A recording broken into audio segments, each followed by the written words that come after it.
मुनि अष्टावक्र राजा जनक से आगे कहते हैं, मुक्तो यथा स्थिति स्वस्थः कृत कर्तव्य निर्वृतः समः सर्वत्र वै तृष्ण्यान् न स्मर्ति अकृतम कृतम। मुक्त पुरुष सब स्थितियों में स्वस्थ है, किए हुए और करने योग्य कर्म में तृप्त है, सर्वत्र समान है, तृष्णा के अभाव में किए और अनकिए कर्म को स्मरण नहीं करता है। जिसे ज्ञान हो गया है वही मुक्त है, अज्ञानी तो बंधनग्रस्त है। वह रुग्ण है, कामना, वासना, अहंकार से पीड़ित है। जो इन बंधनों को तोड़ चुका है, ऐसा मुक्त पुरुष ही स्वस्थ है। वह किए तथा करने योग्य कर्म दोनों से तृप्त है। किए पर न चिंता करता है, न शोक करता है, न प्रसन्न होता है, तथा करने योग्य कर्म के प्रति उसकी वासना नहीं होती, फलाकांक्षा नहीं होती। कर्मों का सहज भाव से कर लेना उसे उचित जान पड़ता है। दोनों में समान रूप से व्यवहार करता है। किए और अनकिए कर्मों का स्मरण नहीं करता। जिसमें तृष्णा होती है, लाभ हानि का हिसाब वही रखता है जिसे कुछ पाना हो। ज्ञानी को न कुछ पाना है न छोड़ना है, इसलिए न वह पश्चाताप करता है, न प्रसन्नता एवं गर्व का अनुभव करता है। ज्ञानी की ऐसी स्थिति ही परम स्थिति है।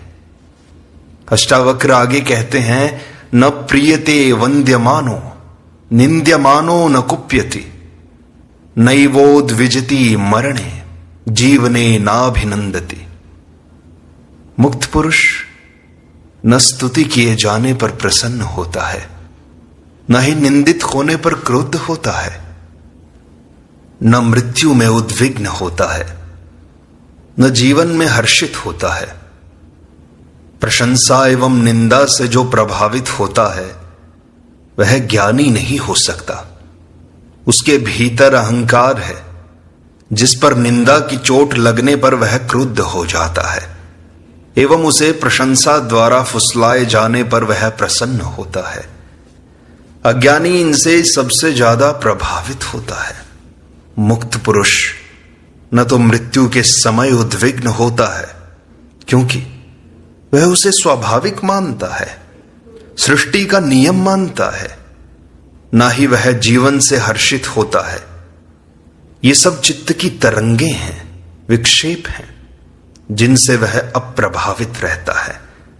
ऐसा ज्ञानी ही मुक्त है। ज्ञानी आत्मा में जीता है जो नित्य है, अमृत है, उसकी मृत्यु होती ही नहीं है। शरीर में जीने वाले अज्ञानी की ही मृत्यु होती है, इसलिए वही मृत्यु से भयभीत होता है। अष्टावक्र आगे कहते हैं, न धावती जना कीर्णम नारण्यम उपशांतधीहि यथा तथा यत्र तत्र सम एव अवतिष्ठते। शांत बुद्धि वाला पुरुष न लोगों से भरे नगर की ओर भागता है, न ही वन की ओर भागता है। वह सभी स्थिति और सभी स्थान में समभाव से ही स्थित रहता है। भाग दौड़ वही करता है जिसे कुछ पाना है, जिसमें वासना है, तृष्णा है। यह वासना चाहे संसार की हो या मोक्ष की, वासना ही तो है। जिस ज्ञानी से उस परम तत्व को जानने का लाभ लिया है, जिसे आत्मानुभव हो गया, जिसे परम मिल गया, जो मुक्त हो गया, उसकी सारी भाग दौड़ समाप्त हो जाती है। उसकी सारी इच्छाएं, आकांक्षाएं समाप्त हो जाती हैं। उसे सृष्टि में एकत्व का अनुभव हो जाता है, जिससे उसमें समभाव पैदा हो जाता है। ऐसा ज्ञानी शांत बुद्धि वाला हो जाता है। वह सभी स्थानों पर तथा सभी स्थितियों में समान भाव से अवस्थित रहता है, चाहे वह नगर हो या वन, भीड़ भाड़ वाला स्थान हो या सुनसान स्थान, महल में रहे या झोपड़ी में, कोई अंतर नहीं आता। अज्ञानी चुनाव करता है कि ऐसे स्थान पर ही रहूंगा, ऐसा ही खाना खाऊंगा, भिक्षा मांगकर ही खाऊंगा, ऐसे वस्त्र ही पहनूंगा या नग्न ही रहूंगा इत्यादि। किंतु ज्ञानी चुनाव रहित हो जाता है, जो है उसी में राजी है, वह उपकरण मात्र हो जाता है। यही जीवन मुक्त की परम स्थिति है। यहां अष्टावक्र गीता का शांति शतक नाम का 18 प्रकरण 18वां प्रकरण समाप्त होता है। 19वां प्रकरण प्रारंभ करते हैं। अष्टावक्र कहते हैं, तत्व विज्ञान संदंशम आदाय हृदयोदारत नानाविध परामर्श शल्योद्धार कृतो मया। राजा जनक आत्मज्ञान से संतुष्ट होकर अपनी अभिव्यक्ति देते हैं। मैंने आपके तत्व ज्ञान रूपी संसी को लेकर हृदय और उदर से अनेक प्रकार के विचार रूपी बाण को निकाल दिया है। अष्टावक्र के तत्वबोध के उपदेश को केवल श्रवण करके राजा जनक आत्मज्ञान को उपलब्ध हो गए। उनकी पृष्ठभूमि पहले ही तैयार थी, अंतःकरण शुद्ध था, इसलिए अष्टावक्र के उपदेश पर उन्होंने एक भी शंका नहीं उठाई, न अर्जुन के जैसे तर्क दिए, न ही अश्रद्धा प्रकट की। उस उपदेश को सीधा ही पूर्ण श्रद्धा से पी गए, जिससे अमृतत्व को उपलब्ध हो गए। उपदेश क्या था? संजीवनी थी, किंतु इसका लाभ श्रद्धावान को ही मिलता है। गीता में कहा है, श्रद्धावान लभते ज्ञानम। ज्ञान का फल तो श्रद्धावान को ही मिलता है। जनक आत्मकृत हो गए। उन्होंने अपनी अभिव्यक्ति दी, जिसे अष्टावक्र ध्यान से सुनते रहे, किंतु परीक्षा आवश्यक होने पर उन्होंने अनेक प्रश्न करके जनक की परीक्षा भी ली, जिसमें वे खरे उतरे। अष्टावक्र को विश्वास हो गया कि जनक को जो हुआ वह ठीक हुआ है, कोई भ्रांति नहीं है। अतः अष्टावक्र ने 18वें प्रकरण में आत्मज्ञान के रूप में शांति का उपदेश दिया।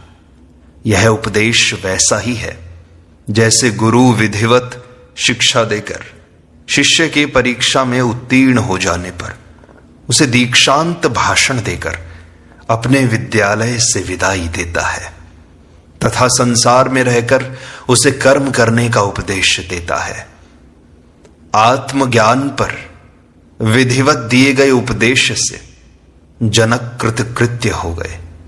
यह अष्टावक्र गीता जनक अष्टावक्र संवाद के रूप में अध्यात्म का सर्वोत्कृष्ट ग्रंथ है, जिसकी तुलना किसी से नहीं की जा सकती। तत्वबोध पर इससे ऊंचा अन्य कोई वक्तव्य नहीं है। तत्वज्ञान के बाद अष्टावक्र राजा जनक को विदा कर रहे हैं। दीक्षांत भाषण समाप्त हो गया। अब इस 19वें तथा 20वें प्रकरण में राजा जनक अष्टावक्र के प्रति धन्यवाद समर्पित कर रहे हैं।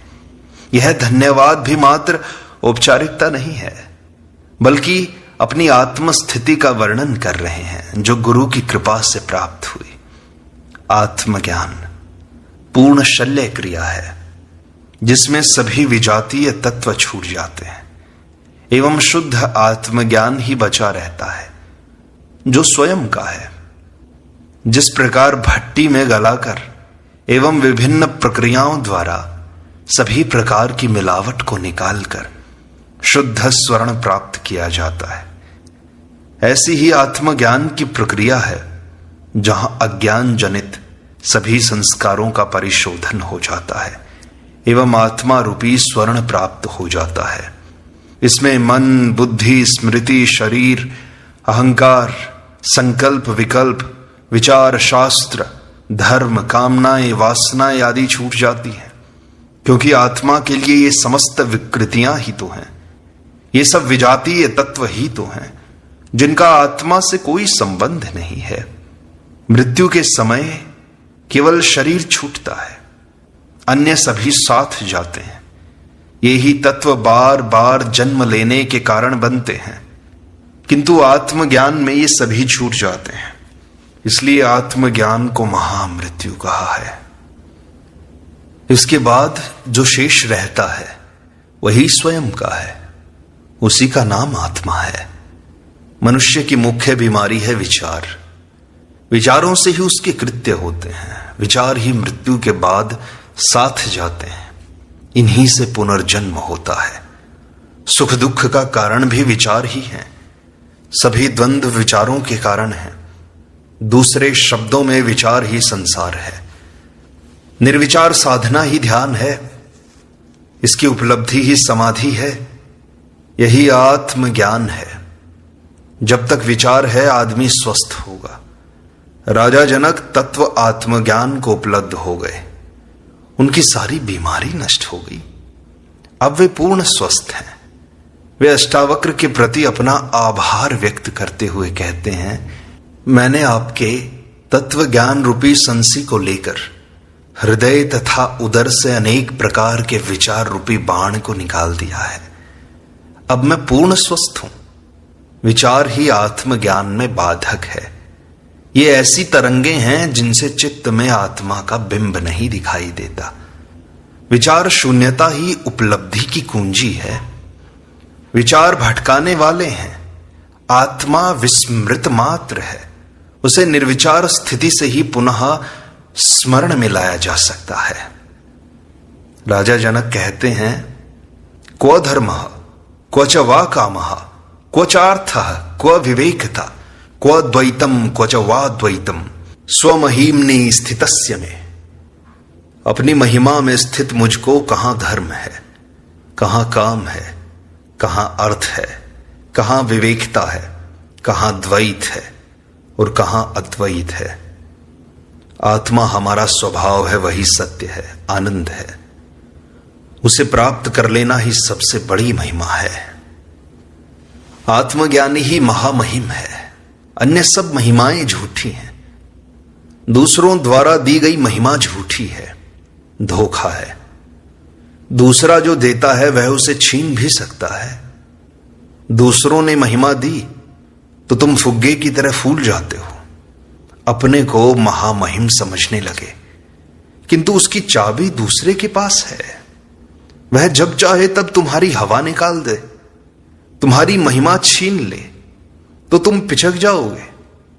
अपने पूर्व स्वरूप से भी बदतर स्वरूप हो जाएगा तुम्हारा। जो जमीन जायदाद, धन संपत्ति, मित्र हितैषी, बंधु बांधव, पद प्रतिष्ठा आदि में अपनी महिमा समझता है, वो तो दूसरों द्वारा दी गई है। उसे वे जब चाहे छीन सकते हैं। आज लोगों ने तुम्हें वोट देकर राजा बना दिया, प्रधानमंत्री, राष्ट्रपति बना दिया, तो उन्होंने तुम्हें प्रतिष्ठा दी। उन्होंने अपनी स्वार्थ सिद्धि में कसर पड़ी तो वे ही तुम्हें पुनः नीचे ला पटकेंगे, धूल भी चटा देंगे, क्योंकि चाबी उनके पास है। तुम मालिक नहीं, गुलाम हो गए उनके। वे बंदर की भांति तुम्हें नचा रहे हैं, तुम नाच रहे हो। इसी को तुम महिमा कहते हो। किंतु जनक कहते हैं कि मैं तो अपनी महिमा में ही स्थित हो गया हूं। आत्मा ही मेरी महिमा है। इसमें स्थित हो जाने से मैं महामहिम हूं। मेरी इस महिमा को कोई छीन नहीं सकता। यह मेरी निजी है जो स्वयं मैंने प्राप्त की है। यही सत्य और शाश्वत है जो सदा मेरी है।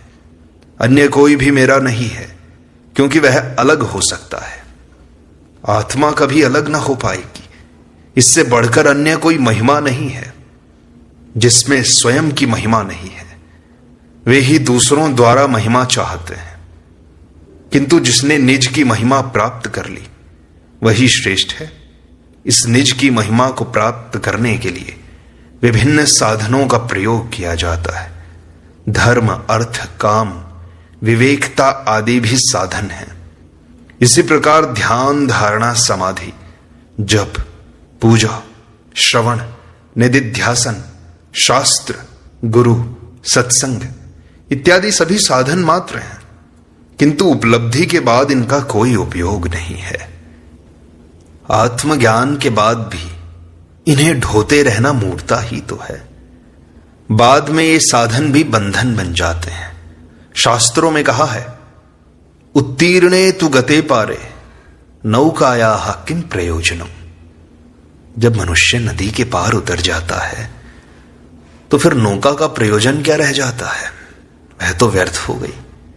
उसे छोड़ देना ही तो बुद्धिमत्ता है। इसी प्रकार आत्मज्ञान के अभाव से ही द्वैत की प्रतीति होती है। किंतु आत्मज्ञानी जान लेता है कि द्वैत तो भ्रम मात्र है, अज्ञान है। वास्तव में यह सभी उस एक आत्मा का ही विस्तार है। यही अद्वैत है जिसे आत्मज्ञानी जान लेता है। इसलिए उसका द्वैत भाव समाप्त हो जाता है। अद्वैत भी द्वैत सापेक्ष है। जब द्वैत है ही नहीं तो अद्वैत कहना भी व्यर्थ हो जाता है। इसलिए जनक कहते हैं कि न मुझ में द्वैत है न अद्वैत, मैं तो केवल आत्म स्वरूप हूं। जनक की यह बड़ी अनूठी अभिव्यक्ति है। आत्मज्ञानी ही ऐसी अभिव्यक्ति दे पाएगा।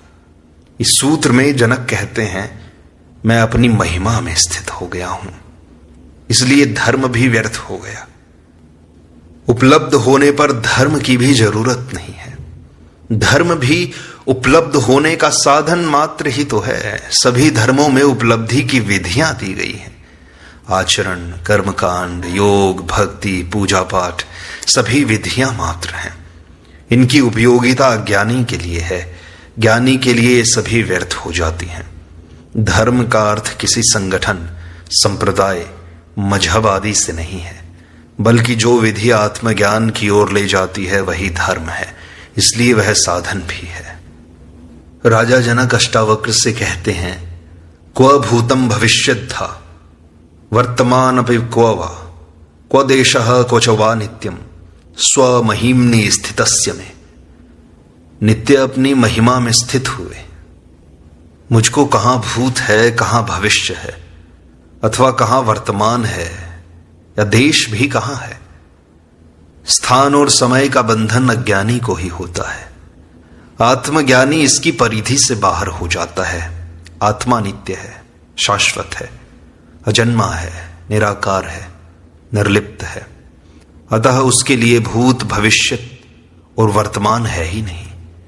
वह सर्वत्र व्याप्त है। वह पहले भी थी, आज भी है, आगे भी रहेगी। उसका विनाश होता ही नहीं।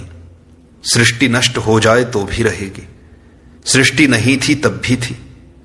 इसलिए जिस ज्ञानी ने आत्मा को जान लिया उसने ब्रह्म को जान लिया। वह ब्रह्मवत हो गया। जनक यही कह रहे हैं कि मैं आत्मवत हो गया। इसलिए आत्मा की महिमा ही मेरी महिमा है। जनक कहते हैं, को आत्मा को च वा अनात्मा को शुभम को वा शुभम तथा को चिंता क्व वा चिंता स्वमहिम्नि स्थितस्य में। अपनी महिमा में स्थित हुए मुझको कहां आत्मा है और कहां अनात्मा, कहां शुभ है, कहां अशुभ, कहां चिंता है अथवा कहां अचिंता है। आत्मा, परमात्मा, ईश्वर, ब्रह्म आदि नाम देने से ही अनेक भ्रांतियां पैदा हो गई हैं। जैसे ये कोई पदार्थ है, कोई तत्व है जिसे देखा जा सकता है, जाना जा सकता है, पाया जा सकता है। किंतु जो ध्यान की गहराई में गए हैं उन्होंने ऐसा कुछ जाना नहीं, न देखा, न पाया, किंतु अभिव्यक्ति के लिए उन्होंने नाम दे दिए, जिससे भ्रांति हो गई, सत्य लुप्त हो गया। लाओ त्से ने इसलिए कहा कि सत्य को कहा नहीं जा सकता, तथा जो कहा जा सकता है वह सत्य नहीं है। सत्य को अभिव्यक्ति नहीं दी जा सकती। शब्दों में उतारते ही वह असत्य हो जाता है। इसीलिए ज्ञानी मौन हो जाते हैं। ध्यान अथवा समाधि में आत्मा के दर्शन नहीं होते, न ही उसका साक्षात्कार होता है। उस स्थिति में जो कुछ अनुभव होता है उससे आत्मा का अनुमान लगाया जाता है, इन्फर किया जाता है कि यह आत्मा है। जैसे धुओं को देखकर आग का अनुमान लगाया जाता है, किंतु आत्मा कैसी है यह कहना कठिन है। इसलिए ज्ञानियों की अभिव्यक्तियों में भी भिन्नता पाई जाती है। जो भी आत्मा के बारे में कहा गया है वह पूर्ण सत्य नहीं है।